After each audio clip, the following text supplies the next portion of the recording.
You hungry? You hungry? You ready? Yeah. All right. So this is rotisserie chicken, wild rice, organic green peas, um, full fat cottage cheese, um, and chicken broth with fat.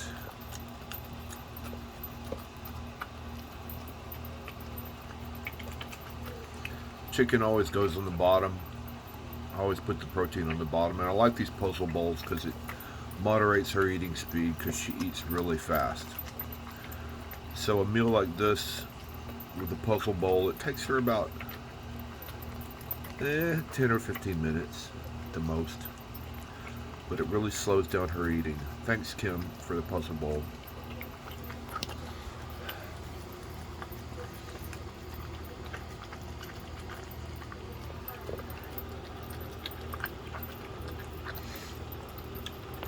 Oh, beef fat. So I have a big smoker, and I occasionally cook a giant brisket, and I have to cut off like a pound of fat before I cook it. And I put that in a cast iron skillet to render it down, um, strain it, and put that into a mason jar, and then I scrape that out and a little bit of that out into her meals. Because you have to give them a certain amount of fat, you have to give them a certain amount of protein. I think with dogs, their ancestral diet was like 50% protein, like 20% fat, and the rest is carbohydrate.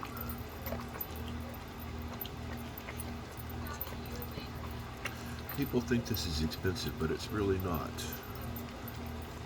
And while I was making her food, I was eating her food because her food and my food are the same food.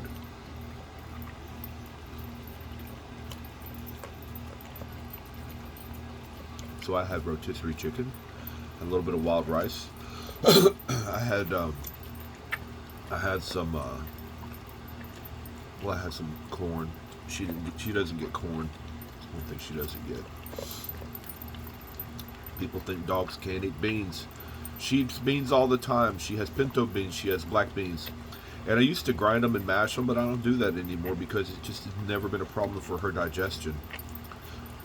Some dogs I know that it is, but people think, oh, all this food's gonna make my dog have the shits and make my dog fart. Well, this dog never farts. I mean, never. It's crazy. I know a lot of dogs fart all the time, but she does not. It doesn't matter what I feed her. She never gets the farts.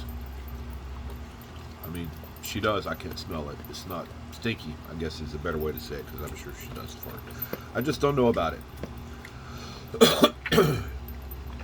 um, any dog can get an upset stomach if you change their food too fast. So, like, if you're changing to this is not a raw diet. People say raw diet, but that's not what this is. Most of this food is cooked.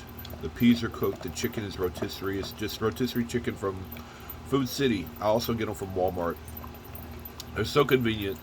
And so, like, when I get hungry, I eat it. I always keep one in the fridge. I probably go through, I don't know, 3 a month, maybe 4.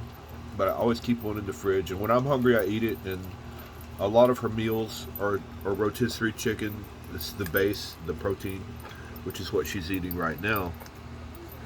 But, so it's real easy. It takes a little bit longer to prepare than just taking a cup and putting in a scoop of dog food, which takes 2 seconds. But so from that standpoint, it is a little bit more labor intensive. So I keep these canned vegetables. So the canned vegetables are a new thing because I never had eaten canned vegetables. But then I noticed that Food City has organic canned vegetables, and I thought, because I want to eat organic as much as I can because I don't like pesticides.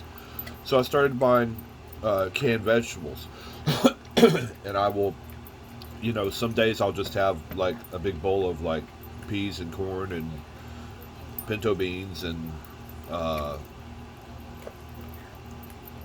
sliced beets, um, and some mustard greens, and I'll have like an all vegetarian meal. And I have a big meal, and it's just all vegetarian, and I get as much of it as I can organic, because you can't get all things in organic. Like you can't get organic beets, not around here. But so once I eat my meal, well, then the rest goes into the fridge to save for later. And what I do is I use the leftovers from the open cans, in her food in the coming days. And so that's what I've been doing. And the canned vegetables are convenient. She doesn't take a lot. So like in this meal, she got green peas, which were left over from a meal I had a few days ago. And you can see them, green peas. But she didn't get a lot. So she got maybe a cup of chicken, and the peas, I think she got maybe half a cup. And I also threw in like a half a cup of cottage cheese, whole fat cottage cheese. She doesn't get dairy every day because I just don't think it's good for them to have dairy every single day, so I don't do it. But she gets it once in a while. It's kind of a treat. It's very fatty. You see, she doesn't have an ounce of fat on her body. I mean, it's impossible for me to put fat on her. But look at her musculature. It's crazy. She will put on muscle, but she will not put on fat, no matter how hard I try. But she eats like this twice a day.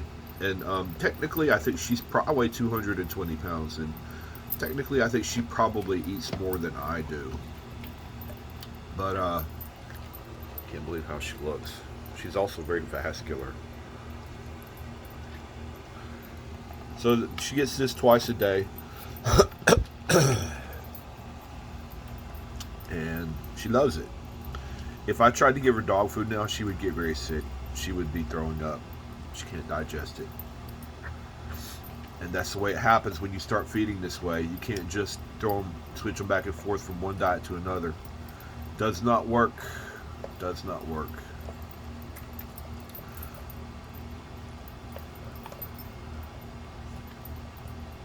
Yep, so the website is foundationdietfordogs.com. So this meal took me, I don't know, like 3 or 4 minutes to prepare. And so I always have to have chicken broth, and I don't want to pay for it at the store because it's processed crap anyway. So I'll take the rotisserie chicken, and I'll pull every shred of meat off of it that I can.